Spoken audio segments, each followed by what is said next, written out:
먼저 그 대선이 있기 때문에 각 후보별 정책을 제가 간단히 정리해 보았습니다. 사실 제가 요 표에서 말하고 싶은 부분은 밑에 두 부분인데요.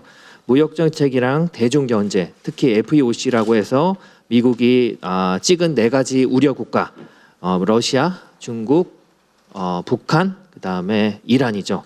이 나라들과의 이제 그 거래를 좀 자제해라. 미국에서 장사하려면 그러한 그 내용은 유지될 것이다. 이것이 사실 제가 하고 싶은 말의 핵심입니다.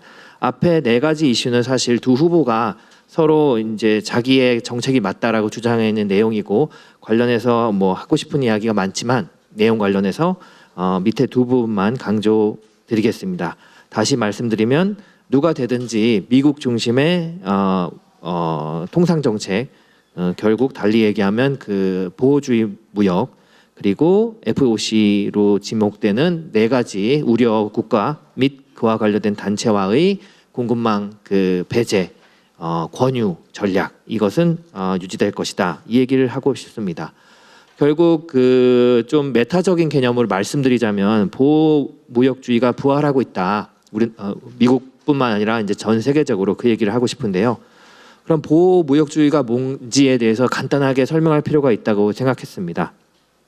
정의는 그 국내 산업의 보호를 위해서 관세나 아니면 수입 물량이나 국내 산업이나 국내 기업들에게 보조금을 주는 조치 등을 통해서 무역 장벽을 통해 국제 무역을 제한하는 정책을 보호 무역주의라고 합니다.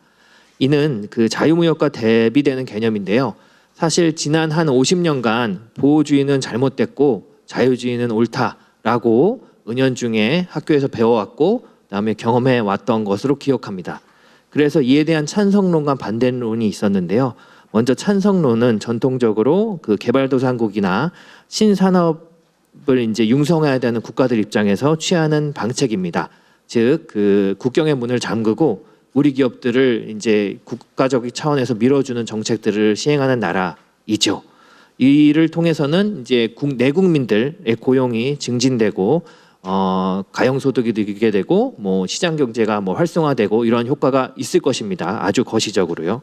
근데 그에 대한 반대로는 그렇게 보호주의 무역 해봤자 단기적 효과는 있지만 장기적으로는 더 못 큰다. 그리고 경쟁이 제한되기 때문에 기술 발전과 약화되고 물가가 오히려 오를 것이다라고 선진국들이 주로 얘기하는 정책이었고 그 선진국들의 의견이 많이 받아들여져서 보호주의를 자제해야 되고 그리고 자유주의를 권장해야 된다라는 트렌드가 지난 50년간 있었습니다. 그러한 와중에 이제 보호주의가 이제 본격적으로 등장하기 시작합니다. 여러 가지 이제 그 시작점에 대해서 그 여러 가지 가설이 이론이 있을 수 있겠지만 저는 이제 트럼프 제1기의 이제 출범이 그 시발점이었다라고도 얘기할 수 있다고 생각합니다. 구체적으로 2018년 7월에 중국에 대해서 아주 상당한 많은 품목에 대해서 대규모의 보복 관세를 매기기 시작했습니다. 쉽게 얘기하면 이제 이게 1차 미중 통상 분쟁이라고 이제 많이들 지칭되는데요. 그랬더니 이제 중국도 카운터베이 반대로 이제 우리도 그러면 미국 제품에서 얼마 할래라고 해서 서로 티격태격 많이 했었죠. 그 와중에 2019년 12월 미국이 그 상소기구위원이라고 해서 분쟁 해결 기구에 쉽게 얘기하면 이제 재판관 중에 한 사람에 대한 선임을 거부합니다. 그래서 우리가 끝까지 선임 거부하면은 그 재판관이 이제 결원이 되게 되니까 결국은 그 재판 기능도 정지하게 되었죠. 그리고 나서 2022년 뭐 틱톡 제재, 화웨이 제재, 중국 기업에 대해서 미국 시장 내에서 비즈니스하는 거에서 제재를 시작하게 됩니다. 결국은 제가 하고 싶은 말은 예전에는 정치, 외교 문제, 안보, 경제 문제, 그다음에 동맹, 공급망이 서로 얽혀는 있지만 이렇게 끈끈한 애 정도가 조금 더 느슨했다면 지금은 정치 문제가 곧 안보 문제이자 안보 문제가 곧 경제 문제이고 경제 문제가 곧 외교 문제이자 그다음에 그것이 바로 동맹 문제이자 또 일반 기업들 입장에서는 공급망 관리 문제가 돼버린 상황입니다. 즉 안보를 이유로 통상 정책을 펴고 안보를 이유로 뭐 경제 정책을 편다든가 이러한 걸 예를 들면 그렇다는 것인데요. 근데 이러한 취지는 미국 대선 누가 대통령이 되느냐, 민주당이 되느냐, 아니면 공화당이 되느냐와 상관없이 이 흐름대로 갈 것이라는 게 저의 발표의 핵심이고, 그다음에 우리 기업들이 대비하셔야 될 부분이다라는 것입니다. 실제로 바이든은 중국과의 공정한 경쟁을 위해서 미국 정부가 가용할 수 있는 모든 수단을 활용하겠다, 이렇게 천명하기까지 했죠. 근데 이러한 권한을 강화한다는 것이 2024년 4월 24일부터 발효된 그 무역구제 조치 법령의 이제 내용입니다. 그 내용을 제가 아주 핵심적인 6가지 포인트만 가지고서 설명을 드릴 건데요.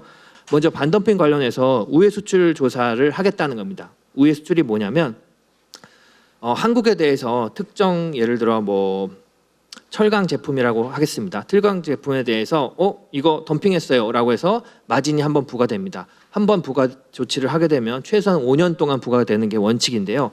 그 5년 동안 너무 괴로운 거죠. 그렇기 때문에 쫙 공장을 베트남이나 다른 나라로 옮깁니다. 여러 가지 이유가 있겠죠. 메이드 인 코리아라고 수출하던 것을 메이드 인 베트남으로 찍고 넘어가게 되면 기존 우리 그 메이드 인 코리아 철강 제품이 받고 있던 관세 조치를 피할 수 있지 않을까? 이런 생각도 있으시겠지만 원가도 절감하고 거기서 철광석을 호주에서 갖고 오면 더 싸니까 뭐 이러한 고려도 있겠죠. 그랬는데 미국 상무부가 그거 원래 메이드 인 코리아인데 왜 메이드 인 베트남이라고 들어왔어? 이거 우회 수출 아니야? 원래 대한민국 철강 제품에 부과하던 이만큼의 관세를 부과할 거야 라는 취지로 우회 수출 조사를 할 수 있다는 것입니다. 그래서 제3국에서 조립 또는 완성된 대상 상품이라는 조사가 가장 빈번하고요. 이 조사의 대상은 사실 중국이 제일 많습니다. 근데 저희가 말씀드리고 싶은 것은 중국 다음엔 우리나라가 피조사 대상이 많다라는 것입니다. 실제 예를 들어 말씀드리자면 이제 태양광 패널 관련해서 그 동남아시아에 공장이 많습니다. 동남아시아에 공장이 많은데 중국 기업들이나 우리나라 기업도 동남아시아에서 제조해서 미국에 팝니다. 실제로 우회 수출 조사가 들어왔고 이거 원래 중국 기업인데 왜 동남아 메이드 인 동남아 찍고 들어왔냐라고 해서 우회 수출 조사가 나왔고 우회 수출 조사에 따른 반덤핑 관세가 매겨진 적이 있습니다. 이제 제가 이 표를 통해서 보여드리고 싶었던 것은 그 정권을 불문하고 우회 수출 조사가 굉장히 늘고 있다라는 것입니다. 사실 오바마 1과 2기가 2009년부터 17년이었고 2016년부터 10건부터 쫙 개수가 올라가고 최근인 바이든 정권 때 26건이나 조사를 당하고 있습니다. 이 중에서 70%인 중국을 제외하고선 나머지는 우리나라랑 대만이 피조사 대상이라는 점 말씀드리고 싶습니다. 두 번째는 이제 특별시장 상황이라는 그 규정인데요. 이게 굉장히 사실 복잡하고 이슈가 많았던 이슈입니다. 결론만 말씀드리자면 이제 특별시장 상황이라는 개념을 활용해서 우리 기업들에 대한 반덤핑 조사가 빈번해질 것이다. 그리고 그 특별시장 상황이라는 개념은 굉장히 자의적이고 판단할 수 있는 기준이 굉장히 부족해서 언제든지 그 피조사 대상이 될 수 있다라는 것을 말씀드리고 싶습니다. 사실 이 규정은 2015년부터 있었던 것이었고 미국 당국은 이 규정을 활용하기를 좀 꺼려하다가 2017년 우리나라 기업에 대해서 최초로 적용해서 한 3, 4년간 굉장히 많이 PMS를 사유로 조사를 했습니다. 하지만 우리나라 기업이 미국 법원에서 이제 끝까지 다퉈가지고 결국은 이제 그 PMS를 이유로 한 상계관세 부분은 그 철회받게 되었는데요. 근데 이제 이러한 상황이 규정을 보완한 김에 또 생길 수 있다라는 점을 말씀드리고자 했습니다. 그리고 세 번째는 이제 규제가 미흡한 부분을 수출 가격에 왜곡이 있는 것으로서 카운트하겠다라는 이제 규정도 있습니다. 즉 예를 들어 탄소세가 뭐 미국에서는 이만큼 $100 내는데 한국에서는 탄소세가 그 킬로그램 배출당 뭐 $10다. 그럼 원래 미국에서 만들었으면 $100 내야 될 걸 한국에서 만들었으니까 $10 냈네. 그럼 $90 더 내라는 게 바로 규제 미흡으로 인한 수출 가격을 반덤핑 조사에서 반영하겠다는 내용입니다. 나머지 세 개는 이제 보조금 관련 내용인데요. 3분 남았는데 잘 정리해 보겠습니다. 초국경 보조금 조사하겠답니다. 예를 들어 이건 사실 중국을 타겟으로 한 것인데요. 말레이시아의 어떤 그 산업 지구에 중국 정부랑 말레이 그 정부가 협약을 맺어서 이 콴탄 지구에서 들어오는 기업에 대해선 중국 정부가 보조금 대줄게. 여기서 물건 만들어서 우리 팝시다. 그리고 경제 협력 지구를 만들고 협정을 만들었습니다. 그래서 메이드 인 말레이시아 찍고 미국으로 팔을 때 이거 보조금 중국 정부로부터 받았는데 라고 해서 보조금 카운터베일링 할 조사를 하겠다는 겁니다. 근데 기존에는 말레이시아에서 만들었는데요. 메이드 인 말레이시아인데요.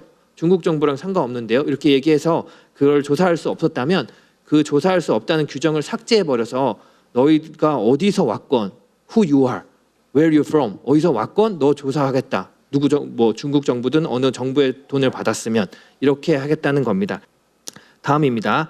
수출국에 이제 벌금이나 과태료를 징수하지 않은 것도, 그러니까 내야 될 벌금 안 낸 것도 보조금이다라고 보겠다는 건데요. 뭐 미납된 미납 또는 연기된 수수료, 벌금, 범칙금 안 낸 것은 보조금이다라고 치부하겠다는 것입니다. 그리고 그동안 해왔던 보조금이라고 치부했던 그 조치들을 아예 법에 넣어놔서 이러한 행위했으면 보조금이야라고 정했습니다. 그러면 우리 기업들은 어떻게 해야 되냐? 제가 두 가지 사자성어를 준비해봤는데, 첫 번째는 옹고지신입니다. 옛날에 있었던 일을 통해서 미래를 대비한다는 얘기인데요. 우리가 2017년에 조사받았고 결국 미국 법원에서 이기기까지 2021년이니까요. 4년 걸렸습니다. 그럼 4년 동안 있었던 서로 다투었던 법리와 우리가 최종적으로 사실적으로 승리할 수 있었던 요인들이 있었는데, 그 요인들에 대해서 잘 알고 있으면 비슷한 유형의 조사가 들어와도 선제적으로 자료 제출해서 대응할 수 있겠다, 이 얘기를 하고 싶었고요. 두 번째는 근묵자와 근주자적입니다. 미국 시장에서 비즈니스를 하려는 국가는 미국이 지정한 그 나라와 단체들과의 그 거래를 조금 줄여나가시는 게 리스크를 줄이는 방법입니다. 이는 제가 지금 비록 무역구제, 반덤핑과 그 보조금 상계관세 부분에서 얘기를 했지만, 우리가 가장 많이 들었던 IRA의 세액공제 혜택을 받기 위한 조건이기도 때문인데요. 예를 들면 IRA에서 세액공제를 받으려면 FOC라고 지정되는 4가지 국가들이 공급망에서 몇 % 이하로 줄어야 됩니다. 그리고 시간이 줄을수록 점점 더 그 퍼센테이지는 줄어들고 있죠. 줄어드니까 그런 나라들과 거래를 좀 정리하시는 것이 리스크를 줄이는 데 도움이 되실 것이다, 이렇게 말씀드리고 싶습니다. 1분 지났는데요. 네, 감사합니다.